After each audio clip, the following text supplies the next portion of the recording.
A paz do Senhor, meus irmãos, minhas irmãs. Estou aqui com muita disposição, com uma novidade e um pedido a fazer a vocês, depois que aconteceu essa semana. E dar também as boas-vindas ao irmão João Pedro, que é o nosso mais novo assinante aqui, inscrito, aliás, no canal. E dizer que eu fico particularmente muito feliz que ele venha nos prestigiar aqui e também receber a palavra e a oração para a vida dele, para a família dele. Obrigado, João. Eu estou aqui hoje trazendo uma palavra, uma oração para vocês, e em seguida eu vou comentar algo que aconteceu e pedir para que vocês, pelo menos uma vez, levem oração a essa situação diante do Senhor, que é muito importante. Vou contar para vocês o que o Senhor fez comigo essa semana que passou. E a palavra que eu trago hoje para vocês aqui, ela está no capítulo 22, versículo 27 de Jó, que diz o seguinte: orarás a ele e ele te ouvirás. Essa é a primeira parte do versículo e é o que nos basta.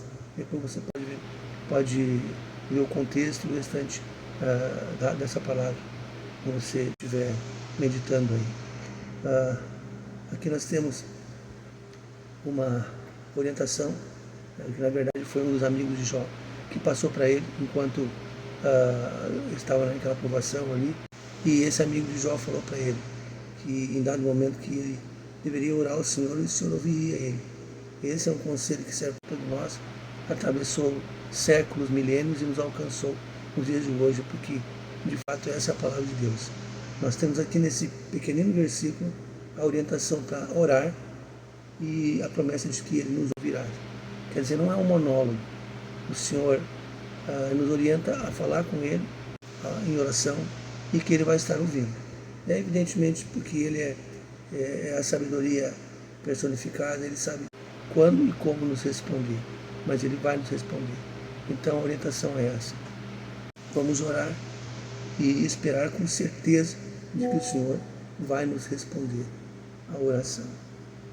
Eu deixo essa palavra para vocês meditar. Peço que você, na medida do possível, que você curta, comente, mas que você, se for possível, que você compartilhe, para que outras pessoas também possam ter a alegria de ouvir uma palavra e a oração sobre a vida dela também. Bem, o que eu queria contar rapidinho para vocês, para depois justificar meu pedido de oração, então nós estaremos orando, é o seguinte: isso já aconteceu outras vezes comigo. Eu já contei para algumas pessoas, não costumo contar muito isso, mas para algumas pessoas eu já contei. E semana passada, depois que minha esposa acordou de manhã e eu continuei na cama, eu então acordei e então fui orar, como eu faço todos os dias. Enquanto ela está na cozinha, lidando com as coisas, eu aproveito aquela situação e vou orar. E como eu faço todos os dias, e no meio da oração, de repente, como fala a palavra de Deus, um arrebatamento de sentidos. O Senhor simplesmente me tirou o meu sentido dali e me levou para um lugar em que eu me encontrava em meio de escombros. Para onde eu olhava, para a direita, para a esquerda, para frente, eram prédios derrubados, monturos, pedra para tudo quanto é lado, não tinha nada de pé, nada de uma casa, um edifício, nada. E então, enquanto eu olhava para aquilo, caminhava devagar sobre aqueles escombros, eu olhei e vi duas crianças. Uma menininha que devia ter uns 3 aninhos. Eu fui pro lado dela e ela estava meio assustada, mas ela não fugiu. Eu passei a mão na cabecinha dela, ela era bem moreninha assim, e estava toda suja daqueles escombros, cheio de pó, de areia. Eu passei a mão na cabecinha dela, tentando entender o que estava acontecendo comigo, o que eu estava fazendo naquele lugar, por que eu estava ali. E aquelas crianças não disseram uma palavra. E aí a menininha deu uns passos para trás e veio o menino. E eu fui pro lado dele, me abaixei, passei a mão na cabecinha dele, fiz um carinho e eu olhei para a cabecinha dele, estava cheia de areia, de pó daquele lugar. E aí eu dei 2 beijos na testa dele, e me retirei para trás, fiquei olhando para aquilo ali, e aí eu entendi aonde eu estava. Eu estava em Gaza. O Senhor me levou, um arrebatamento de sentido, me levou para Gaza. E eu acordei, dali aí eu estava na minha cama, e aí eu continuei a orar tentando entender o que era aquilo. Depois, quando chegou a hora de fazer os curativos, a minha esposa estava ali comigo, eu contei para ela o que tinha acontecido. E enquanto ela fazia o curativo, eu pensando comigo, falei com Deus em silêncio, assim, só eu e Deus na minha cabeça. Eu perguntei, Senhor, qual o propósito disso? As crianças não disseram uma palavra, não sei nada sobre aquele lugar, não entendi nada, Senhor, o que o Senhor quer me dizer com aquilo que eu vi.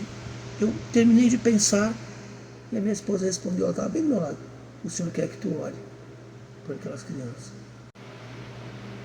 Ela não estava ouvindo nada, estava falando com Deus. Então eu entendi. Aí eu falei, você acabou de responder a pergunta que eu fiz ao Senhor. O Senhor usou tua boca para me responder. E como tem as crianças também em Moçambique, por quem eu oro todo dia, e que é muito sofrido para elas, por causa da comida, que eles não têm comida, não tem nada. O Senhor sabe que eu, pelo menos, eu me importo. Eu não aguento apenas olhar e não fazer nada, sabe? Tem pessoas que dizem que laço, que tristeza, esse lamento, mas não fazem nada. Nem mesmo a prece levanta a favor daquela situação. Então eu estou aqui, hoje entrego essa palavra e essa mensagem para vocês. E meu pedido é esse, para que vocês, quando forem orar, lembrem pelo menos de pedir ao Senhor que Ele socorra, que Ele conforte, que Ele sustente, já que a gente está tão longe, não pode fazer mais do que isso. Sabe? Que o Senhor abençoe, que o Senhor guarde e proteja e faça alguma coisa a favor dos pequeninos de Gaza, os pequeninos de Moçambique e toda a África que sofrem, pipocam aqui na minha frente, as mais no meu Facebook. E a minha tristeza é muito grande nesse sentido, porque a gente não pode fazer mais do que isso, senão dar graças a Deus quando sentar à mesa e ter um pratinho de comida e não reclamar de forma alguma. Pensem nisso. E agora a gente ora. Senhor Jesus, te louvamos, te agradecemos de todo o coração pela oportunidade que temos de poder ter comunhão uns com os outros aqui, o que não é possível em vários lugares desse mundo. Te louvamos porque tu nos tem dado o pão de cada dia, a água, nos tem dado liberdade para nos movimentar, para nos comunicar. E eu estou aqui, Senhor, pedindo aos teus servos que também, Senhor, passem a ajudar em oração e clamar pelos pequeninos, Pai, que estão sofrendo por causa da falta de amor, por causa da violência em demasia no coração do ser humano, Pai, que devia de protegê-los e não o faz. Assiste-os, Pai, seja na África, em Moçambique, lá junto com Jamal, também em Gaza, Senhor, onde os pequeninos estão sendo mortos, como se não fossem ninguém, como se não tivesse vida neles. Socorre-os, Pai. Sustenta, Pai, não apenas nesses lugares, mas nos demais onde eles estiverem, mundo afora, Pai. Abençoa a nossa nação, Pai. Nós sabemos que Tu é quem dirige todas as coisas e nos fará entender depois o que é de melhor que Tu está fazendo com nossa nação. Abençoa nosso estado, nossa cidade, nossas famílias, Pai. Que a Tua paz reine em nossos corações e que possa haver, Senhor, gratidão transbordante em nossos corações por aquilo que o Senhor nos tem dado aqui, Pai. Quando nós olhamos aquilo que acontece, Pai, em outros lugares e que eles dariam de tudo para ter o que nós temos aqui e eles não têm. Obrigado, Senhor, pelo Teu amor, Tua misericórdia. Leva, Senhor, a Tua bênção sobre aqueles que estão acamados nos hospitais, afofa do leito. Leva, Senhor, a Tua presença àqueles que estão nas prisões, para que eles saibam que é uma liberdade que ninguém lhes pode tirar, que a liberdade está em Cristo Jesus, Teu Filho, que morreu no Calvário para nos dar essa liberdade. Te louvamos, Pai, te damos graças, te pedimos a Tua bênção sobre nossos lares, nossas vidas, em nome de Jesus, Pai. Obrigado pela Sua presença até aqui. Permitindo, Senhor, na semana que vem, eu estarei aqui para trazer mais uma palavra, uma oração para você. Esse foi o nosso 44º vídeo. Eu sou o Henrique e este é o meu nome.